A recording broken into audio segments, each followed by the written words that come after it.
Welcome to a day in the Word. Today's reading is Nehemiah chapter 10 through Nehemiah chapter 11. Nehemiah chapter 10. These are the names on the sealed agreement: Nehemiah the governor, son of Hekeliah; Zedekiah; Sariah; Azariah; Jeremiah; Pashur; Amariah; Milchijah; Hattush; Shebaniah; Maluk; Harim; Meremoth; Obadiah; Daniel; Ginnathan; Baruch; Mashullam; Abijah; Majamin; Mosiah; Bilgai; and Shemaiah.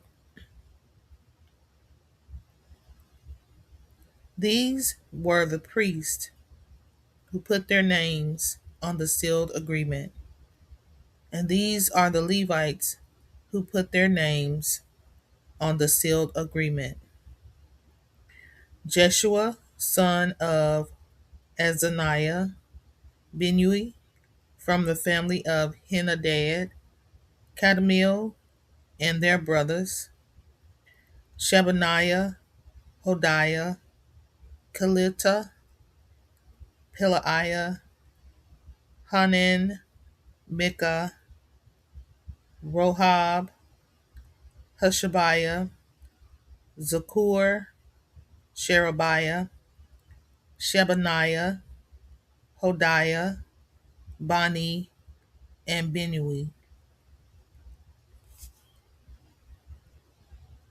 And these are the names of the leaders who put their names on the sealed agreement: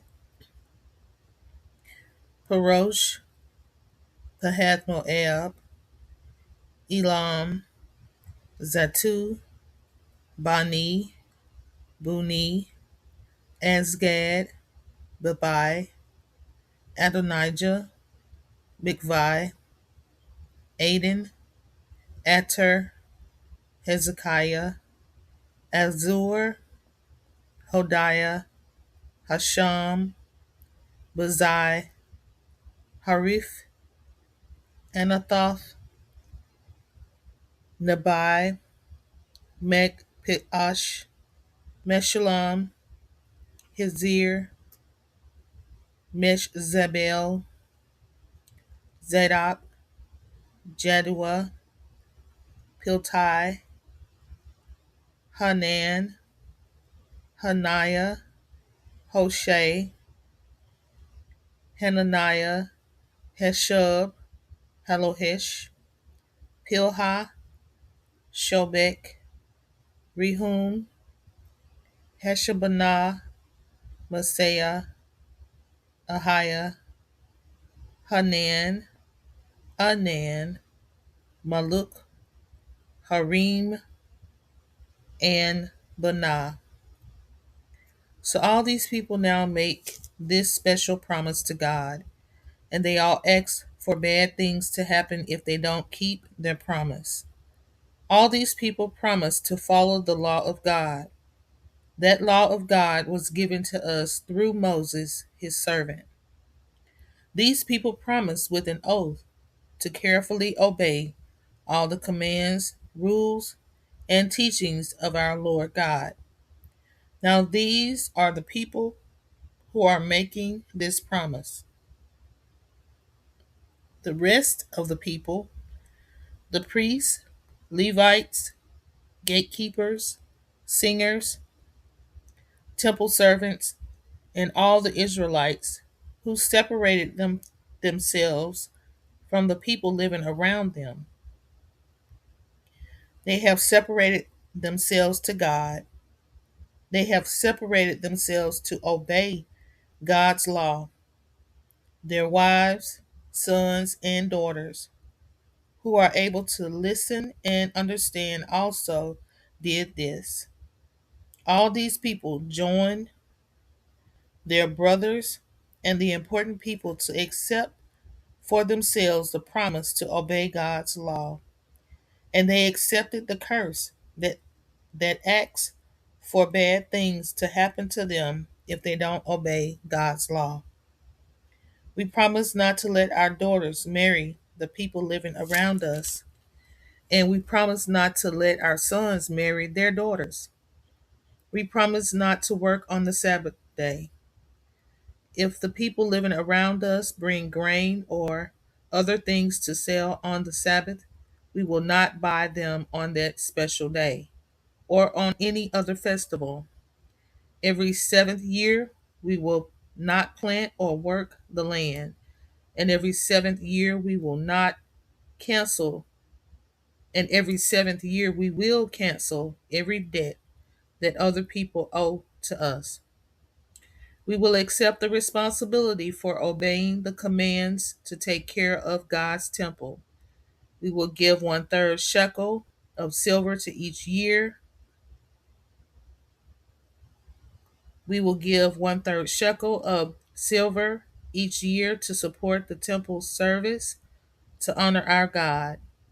This money will pay for the special bread that the priests put on the table in the temple. It will pay for the daily grain offerings and burnt offerings. It will pay for the offerings on the Sabbaths, new moon celebrations, and other special meeting days. It will pay for the holy offerings and for the sin offerings that make the Israelites pure. It will pay for any work needed on the temple of our God. We, the priests, the Levites, and the people have thrown lots to decide when each of our families is to bring a gift of wood to the temple of our God at certain times each year. The wood is to burn on the altar of the Lord our God. We must do that just as it is written in the law. We also accept the responsibility of bringing the first part of our harvest, whether from the grain in our fields or the fruit from our trees. We will bring them to the Lord's temple each year, just as it is also written in the law. This is what we will do. We will bring our firstborn sons and our firstborn cattle, sheep, and goats. We will bring these to the temple of our God, to the priests who are serving there. And we will also bring the first part of our harvest to priests to put in the storage rooms of our God's temple. We will bring the first of our ground meal, the first of our grain offerings, the first fruit from our trees, and the first of our new wine and oil. We will bring 1/10 of our crops to the Levites, because they are the ones who collect these things in all the towns where we work. A priest from the family of Aaron must be with the Levites when they receive the crops. Then the Levites must bring the crops to the temple of our God and put them in the storerooms of the temple treasury. The Israelites and the Levites must bring their gifts to the storerooms. They are to bring their gifts of grain, new wine, and oil. All the things from the temple are kept in the storerooms, and that is where the priests who are on duty stay. The singers and gatekeepers also stay there. We all promise that we will take care of the temple of our God. Nehemiah chapter 11.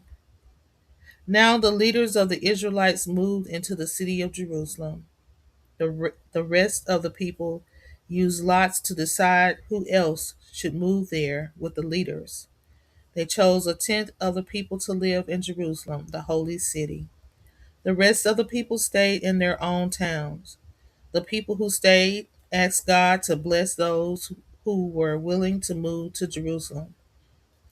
Some of the Israelites, priests, Levites, and servants and descendants of Solomon's servants lived in the various towns throughout Judah. These all lived on property they owned in these towns. But the area leaders lived in Jerusalem, and other people from the families of Judah and Benjamin lived in Jerusalem. These are the descendants of Judah who moved into Jerusalem.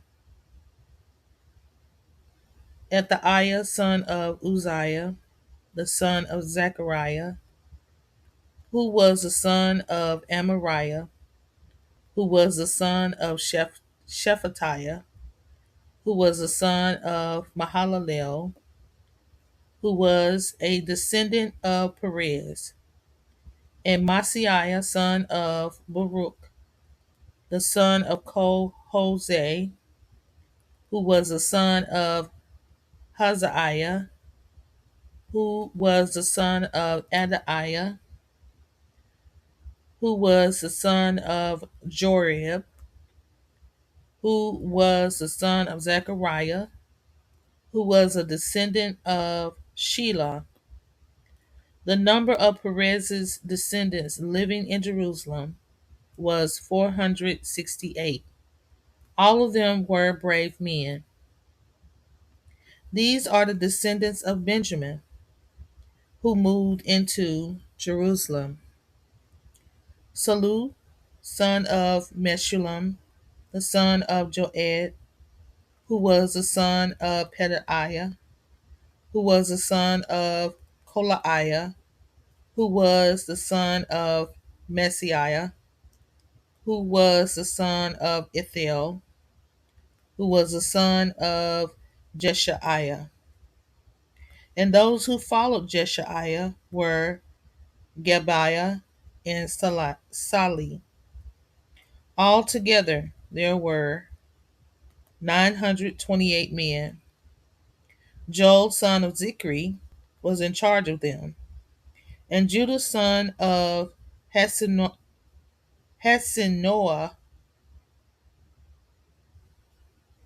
was in charge of the second district of the city of Jerusalem.